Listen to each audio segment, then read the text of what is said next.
Hi, I'm Mark Alderson with IO Studio. I'm here with Beer Shark Mice. They just played the 10th annual improv festival. How do you guys feel about the show? It was an amazing show. Fun show. Good. Now, you guys are legends around here.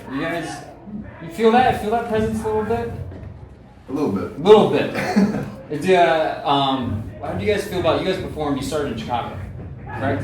What was the first practice like that you guys had? Was it love at first sight? Well, we were never Beer Shark Mice in Chicago. We were kind of started around the same time, around the same decade in Chicago in a bunch of different groups. And so we've all known each other a very long time, but we didn't start Beer Shark Mice until 98 out here, Pete, is that right? 98, 99. When our first rehearsal was in the front, was in my house, my old house. Yeah. In the front, we just talked about what kind of form we wanted to do. Pete had an idea of doing what he called slacker. Which is basically following somebody off the stage, and then if somebody leaves the scene, you follow that person. If he says he's going to the store, you go, and then all of a sudden you end up at the store. He leaves the store, blah, blah, blah, and so on and so forth. We actually rehearsed that for a few weeks. Yeah. And then it's sort of once we started performing and kind of got it, that was the end of rehearsal. But it was okay. We kind of found new stuff along the way too. Just like the first scene. But you were always on a quest, more or less. But you never had anything or a goal or anything to get to. At the end, you were just following people constantly. And then, so then we just started playing with the form. And then we found out that it was fun to like follow the characters in the scenes. Mm-hmm. So when the first scene starts, you follow one character, and the other person would leave, and then it would eventually come back and circle back constantly back and forth with each character. Mm-hmm. And then, it just balloons out, as I like to say. It goes wide. We try to go wide as possible with the world, and then we end up back at the end. Where we started, really. Like the end is in the beginning. We try to, yeah. Full circle. Yeah. Full circle. Well, we had you coach us a couple times, right? Yes. Because we're uncoachable. Yeah. They teach the slacker here now. Did you guys know that? I didn't. Yeah, they teach the forms class. Right? Do they call it slacker? They call it the slacker. Yeah. Maybe and you should take that class. Yeah. We should make some money on that. Yeah, we should. 50 cents. They do call the slacker. Now, a lot of teams, when we were in the class, it was the forms level, and everyone really took that. They really enjoyed following these characters in their world and bringing it back and making all these connections. I heard that it was easier for them to make connections since they all live in sort of the same world. Right. They just really enjoyed it. Is that how maybe you guys feel with it, or is that more just Well, one of the things that we kind of found rehearsing and just kind of as the form evolved. I remember there was one scene where it was like a prison and two people were in a prison cafeteria line. There was a cafeteria person throwing slop down, and the two prisoners were talking, and somebody was a guard who didn't say a thing. Mm-hmm. And obviously normally he would tag out anybody but the guard and follow the cafeteria lady or the great scene that was going on with these two people, but instead the three were wiping, they followed the guard, which is a great choice that most people wouldn't make. So it was just kind of different choices, like taking a different choice. Yeah, for when you need a blank slate, sort of. Sometimes when you've gone as far as you can with the thread that you're on, you need an off-ramp somewhere. To go and explore that journey. Do you find that it's easier? It's kind of like, you guys are all along for the ride. You're like, all right, we're going to follow this guy. You guys all know, all right, we're going to follow this guy.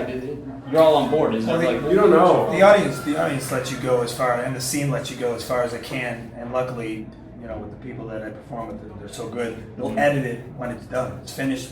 You can't go any further with that character, but it's great because you can call them back later to come back into the scenes at the end of the show or middle of the show or whatever. It's like a slacker, but also a sweep edit. So like when one thread is sort of played out as long as it can, you can sweep it, you can start a new thread, and hopefully it'll weave back together. But also at times it can kind of be like freeze tag sometimes, where you might go out with one idea and then you're out there for like 10 scenes. Like, you know what I mean? You just it may be a joke, one joke. Yeah. So somebody can be out there for a while. With you guys, it's constant support and joy. You guys, every move you guys do, it's always joy. How do you get to that point? Because there's teams here that I feel like they bring in a lot of the stuff that goes on out there in that world onto the stage, and they think it's being. And you should.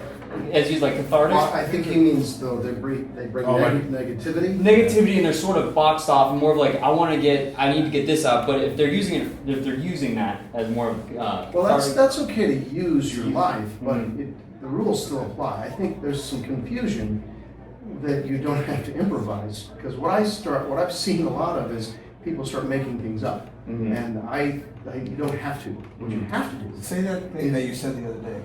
A lot of like when you listen to somebody and they say something. Well, that's all you have to do is you have to listen to what the last thing that was said and improvise off that.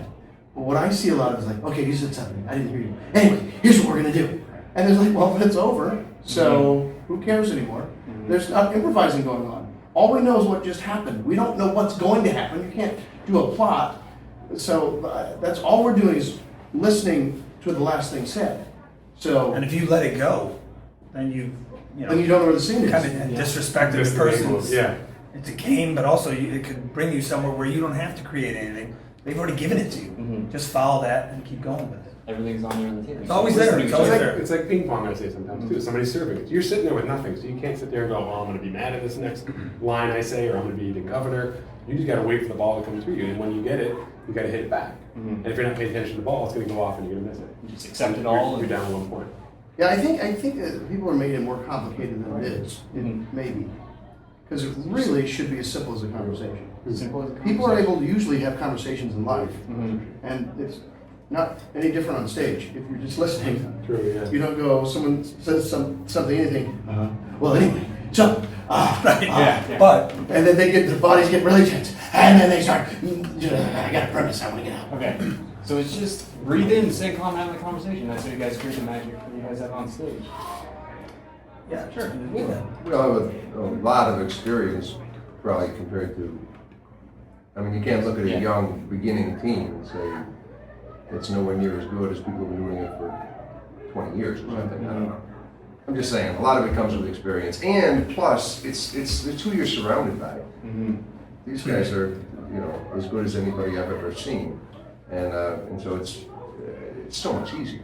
If you trust every single person in every single situation, it makes for a relaxed performance, and it's bound to work. And that's what I was gonna say. I think sometimes on newer teams, people have like competing motivations, or they don't necessarily trust other people. They're just sort of learning about those other people. So you're kind of like, you need to protect yourself or something.